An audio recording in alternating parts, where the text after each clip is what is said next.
जोहार गे गाते को तरास जीवन यूट्यूब चैनल रे आपे को सगुन दाराम मेनाआ।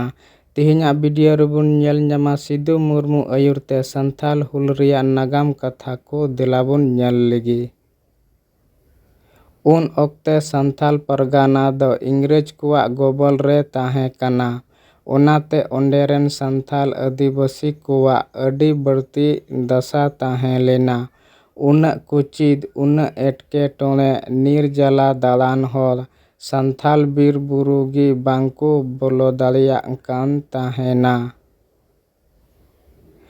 चास आबाद कते असुलो होल संथाल चास आबाद गी बांको बेनाव दालिया कान ताहेन।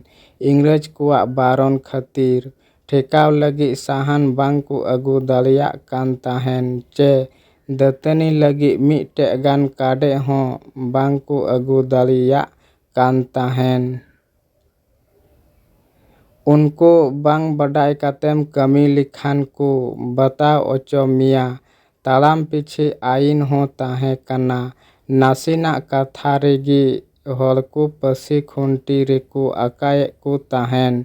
महाजन कुदो उनको रेन चेला आर चापोटिया लेका को कमी कान ताहेन। इंग्रेज सा महाजन कुआ नाहचार कोचलोन अडी ते बलती इदी लेन ताहेन। संथाल अडी को हाले ढाले लेना हाय हाय ते दिन ताकू चला कान ताहेना। महाजन आर जमीदार ओकोय को ताहे लेना बेस ठीक बुन बुझेमा कारण नुकु कुआ नाहचार कोचलोन गी बढ़ती ताहे लेना खेरवाल को समांग रे।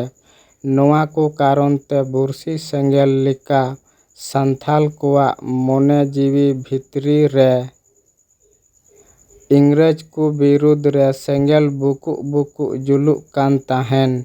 उन ओक्ते संथाल को तलारे आकुआ ओत हासा बीर बुरु जति सावता बंचाव लगी सिदु मुर्मू वा आयुरते इंग्रेज को साला तापाम तुपु लगी को बोलहे लीना। बीर बुरु आतु दिसम रे सनाम संथाल को नई गाडा बुरु पारम काते आसार कपी तलवारी खांडा तुमदा टमाक तिरियो ईमान आते 30 जून 1855 हिलो भोगनाडी आतु बालीबुटे रे 10,000 संताल को जावरा इना।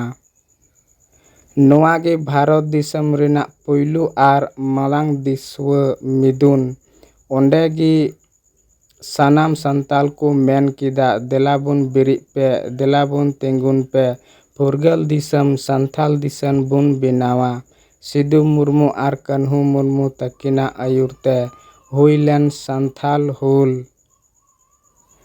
ईस्ट इंडिया कंपनी से ब्रिटिश सरकार हिलव इनाय ओत हासा आर अयदय रोफाय लगी नोआ कानून लेकाते आदिवासिया हासा दिकु को बांग को रे दालियाबुना।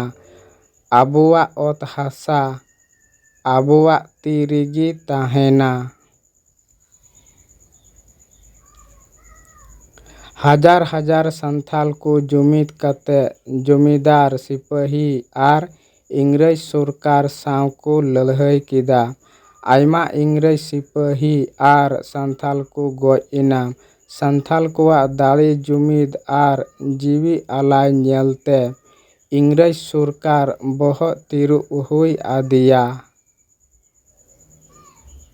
आर संथाल कुआ ओत हासा रोफाय लगी ते 22 दिसंबर 1855 साले रे संथाल परगाना दिसम बुन नाम किदा। 1885 साले रे इंग्रेज सरकार एसपीटी एक्ट ए बिनाव किदा आर 1908 साले रे लागू किदा।